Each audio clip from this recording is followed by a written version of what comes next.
excellence, and 50 years of impact all in one room. At 50, life doesn't just become memories, it becomes the meaning.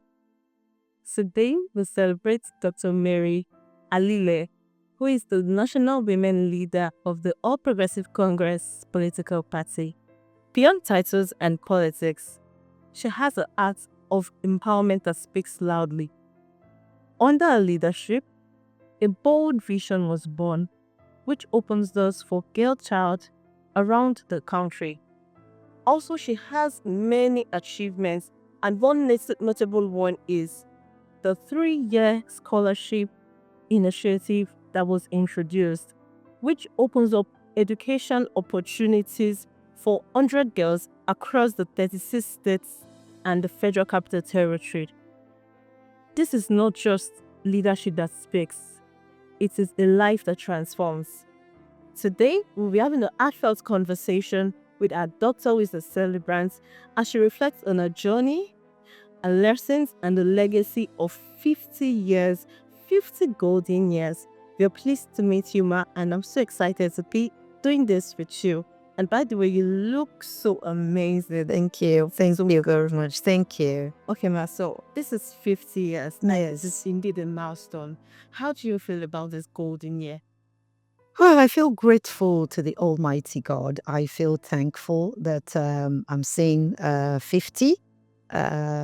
It's like the Holy Book says, it's not by power, not by might, but it's the mercy of God that we're standing. And I'm so grateful because the Bible also says that He will have mercy upon whom He will have mercy upon, and compassion upon whom we have compassion upon. So I'm really grateful that I've found mercy and I've found compassion in the eyes of the Lord that makes me to see 50. So with a thankful heart and a grateful soul, I am saying thank you to the Almighty God for such a day as this. It's very beautiful. Thank you. Okay, so seeing that you're the national women leader of the Opera, that's like a huge feat, right? So I'd like to know what's led you into politics. Is it something you've actually dreamed of, or it just happened?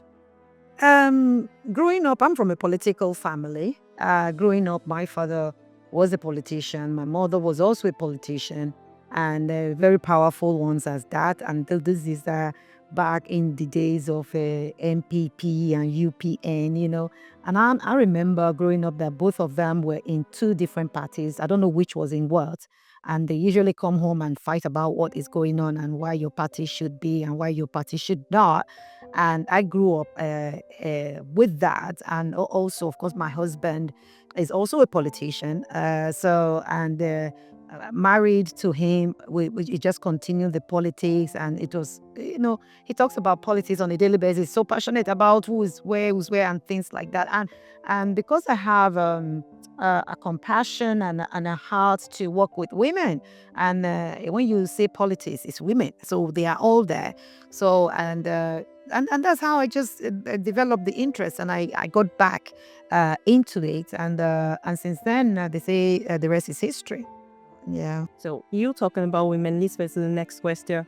So which woman, living or late, has inspired you so much in this journey of being a politician? I think I would say I've gotten a lot of inspiration from different people, from different angles as well, not necessarily only women. My husband, for example, he's inspired me so much. My mom is an inspiration because she was a former senatorial woman leader in Edo South, for Edo South in Edo State. So the inspiration has been there. And then we've seen the likes of other great leaders in Edo. For example, let's talk about His Excellency Ambrose Ali, of blessed memory of Edo State. I mean, the things that they did in that era, as at that time we were still in school, and that was the introduction of free education and things like that. And that is where I began to think that you really, in order for you to be able to change governance, you must be part of governance in order for you to lend your voice, for your voice to be heard. So you must be part of governance. So, and then of course we have a great women that have succeeded in their life. We look at their life's history. Let's talk about Oprah Winfrey, for example. I watched her show when I was growing up, and the impact and how she struggled and how she came to the limelight and how she became the face of the Black American woman. So there are a lot of them here and there with in different areas. But I was really, really inspired by my family and of course by my husband. Oh, that's so beautiful. Okay, seeing the position that you hold, which is the national, that's like a huge feat, right? So I'd like you to tell us, how do you ensure women's voices are not just heard, but respected and implemented within the party? I tell women every day there is, unfortunately, in Nigeria, and of course in every other part of the world, not only in Nigeria, there is stigmatization when it comes to women in politics. There is the stigmatization of, oh, it's only single women that are in politics, and so on and so forth. Oh, they are all prostitutes. Well, that's why they are there. Oh, they don't have what they are doing. They're jobless, and so on and so forth. And there is the cultural barriers as well. There is barriers as cultural barriers, financial barriers, and things like that. And I tell women, if you listen to that, you will fail. It's like someone take it as a business. It's like if you are doing a business, you've invested everything in that business, somebody's telling you negative thing about the business, you will drop it and focus on what you want to do. I do seminars. I host seminars with the next generation, the up-and-coming girls that I want them to be politicians. And sometimes when I get into the room to do my talk, and I just look at them, I said, okay, you're all very beautiful, talented, beautiful young ladies, and they just, hyping themselves and everything like that. And I tell them, if you're in this room and you don't want to be called a prostitute, you need to go out, because you will be called it in politics. Even though it's not in your circle, somebody will call you it. And if you know you cannot even handle that, then you can't be in this room. So those are the things that will tell them. There are stigmatization, there are barriers, but you need to look over those things. They look out of the box, think out of the box. And I can guarantee you, I also tell them in these mentorship programs, and I tell them, I can guarantee you that if you get up from your seat because somebody called you a prostitute, 10 men will sit on that seat. So people will do everything for you to give up. So, but why give up? If you know your goal, if you know where you are going, if you know how you need to get there, why do you give up? I, as a national woman leader of APC, have had my challenges. I'm from Edo State. I've had my challenges in politics. I've had my challenges in local government, in the ward, in the unit.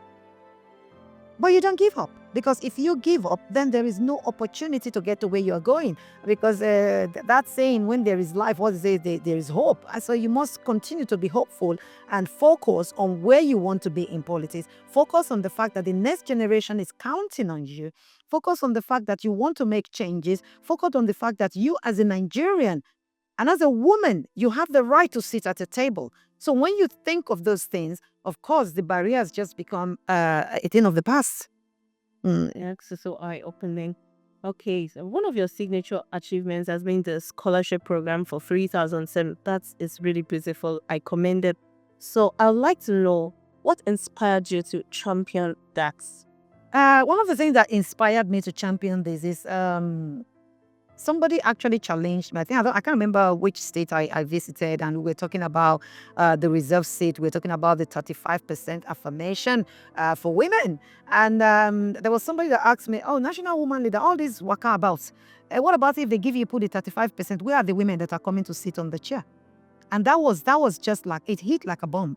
And I'm thinking, of course, we have a lot of women in the grassroots. We have our mothers in the grassroots. We have our market women in the grassroots. Where are the young girls that are coming at the next generation?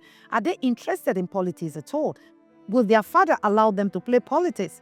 The cultural differences from the north to the south, will they allow them to play politics? Because again, you know the saying, politics is a dirty game. So keep my daughter out of those dirty games and things like that. But at the end of the day, regardless how dirty it is, those people that are sitting there, they are the one making the decision as it affects us as women. They are the one making the decision for men and for children. Because one of the barriers of women getting into politics or making a success in politics is lack of education.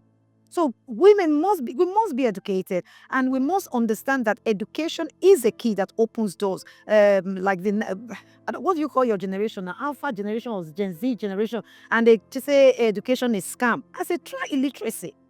Forget about education is scam. Try illiteracy. And so we need to educate our girls. And that was one of the reasons that made me to partner with this university in the United States. And it was a 3-year program, of course, abroad. BSc is 3 years. It was a 3-year program, 2 years in Nigeria, and they have the option of traveling to US to do the final year. And this was, I did work really hard to ensure that I get those scholarships. And I'm happy that a lot of girls jumped into it. Even people that have first degree, they went on for a second degree and so on and so forth. And I think they've done about 3 semesters now, and they just have 3 more semesters to go. And that is something that I think is one of the legacies that we need to leave behind when we move ahead. Because I think there is a philosopher that says that we need to ensure that we put our faith in the sand of time. And me as a national woman leader, I want to think strategically. We've gone beyond. I tell women we have gone beyond clapping and dancing. We are very good dancers, don't get me wrong, but we have honestly gone beyond clapping and dancing. Statistics has it in Nigeria that women are the highest voters. So if we are the highest voters, why on earth do we have 4.2% in the House of Assembly and in the Senate? Why on earth do we have that? So we must get women up. We must get our representation up. We must get women interested in politics. And the stigmatization that if you're a politician, well, you are not married. I am married and I'm a politician, so it's doable. And of course, that is where we come into the he for she, the people we call the he for she. The men that are supporting their women, the men that are supporting their wives. It's not a dirty game. Release your wife to play politics, because at the end of the day, if your wife is not there, which person's wife do you expect to go and talk in the National Assembly about your daughter? Because the next generation is coming. They are coming very fast, and they are watching us. And we must be able to play our part. And then so that when we also leave the scene, we are able to hand over a baton to the next generation to say, continue from where we stop. But what we are seeing in Nigeria, we have Rwanda, for example, at 62%. We have Tanzania coming up. We have South Africa. And then, of course, Nigeria, the giant of Africa, we are in 4.2. It is not acceptable. It is not good. And that is why I am championing the reserve seat for women. And it's something that needs to be passed. And I'm very happy, grateful to His Excellency. In the last meeting with His Excellency, in the NEC and the CACOS meeting that we just had, he mentioned it. And he said, what are you doing with the reserve seat? That needs to be passed. And also, of course, to the First Lady, she's also championing it. She's speaking about it. We are all tired, women of Nigeria. We are tired of sitting down and looking. We are tired of sitting down and clapping. In fact, we refuse to serve tea and anything. We just want our seat on the table. And we will continue to fight. We will continue to make sure our voices are heard until we get that seat on the table. Somebody looked at me and challenged me and said, national woman leader, who is going to get up for you to from their seat in the House of Assembly and the House of Reps and in the House of Senate for your women to sit down? And I told him, I was thinking, and I told him, no, sir, I'm not saying you should get up. I'm saying shift your seat. Shift it a little bit. I will put one more seat.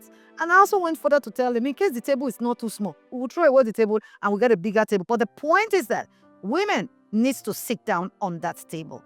That is it. Because if we have 190 members in the Senate and we have 4 women out of 190 in the whole country, that is 4. It is bad. It's beyond poor. And we need to ensure that that seat is reserved for women.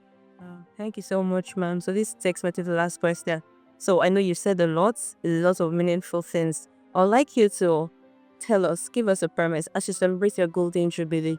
What personal promise are you making to yourself for the next chapter of your life? And also, what message do you have for girls watching you today who might think that their dreams are too big? Let's start with from the latter question. The girls that are watching and thinking, my thing is dream big. If you can dream it, you can do it.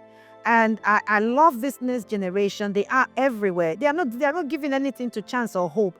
And when I was growing up, there was the tendency to educate the male child and leave the female child because of the fact that, well, somebody needs to cook and clean. Gone are the days where we'll do that. We will cook, we will clean, we will do what we need to do. But the point is that we're able to achieve our dreams. Nigeria has come a long way. We have a lot of children being educated now. When I was growing up, a whole street, we can have one graduate in a whole street or in a whole village, and everybody will be saying, you see that son of that person, that person. But now, no matter what house it is, there's a graduate coming out from each house. So what I'm saying is, you are a girl child, because I'm passionate about the girl child. You are coming up, dream big. Dream of the things that you cannot achieve, because if you dream, then there is something that you have hope that dream is in your subconsciousness, and you know that you can do it. Dream to be a leader. Get people together, lead with passion, and it's not about the financial capacity or capability that makes you to be a leader. You can just be somebody that voices, and you can just be somebody that has the leadership skill to gather 1, 2, 3 women together. Lead. Don't give up on your dreams. Hold on to your dreams. The fact that you meet somebody and the person will say, oh, no, I'll take care of you forever. Oh, my dear sister, make sure you have an income. That is just my personal advice to every child that is looking at me. You must have an income. There's nobody that's carrying anybody. Have an income. Even though you are being carried, have your own thing going on. And for us as politicians, I want to just encourage all women out there. Get yourself into politics. Get yourself into politics, because that is where the decisions that concerns you is being made. Why are you not part of that decision? Why should somebody just sit down and make the decision on your behalf? And because I'm a politician and we're here, I mean, you are 18 and you don't have your voter's card. What on earth are you waiting for? What on earth are you waiting for? The idea of, my vote doesn't count. How are you sure it doesn't count? So if everybody says their vote doesn't count, who is going to vote? So get yourself your voter's card. And of course, because I'm also a party woman, an APC chieftain, I will say the APC party, we are currently on our e-registration. Go and get your card, because that is the way forward. Thank you very much. Once again, happy birthday. Thank you. Wishing you many more prosperous years as a national woman leader and all your qualifications. Thank you very much. Thank you.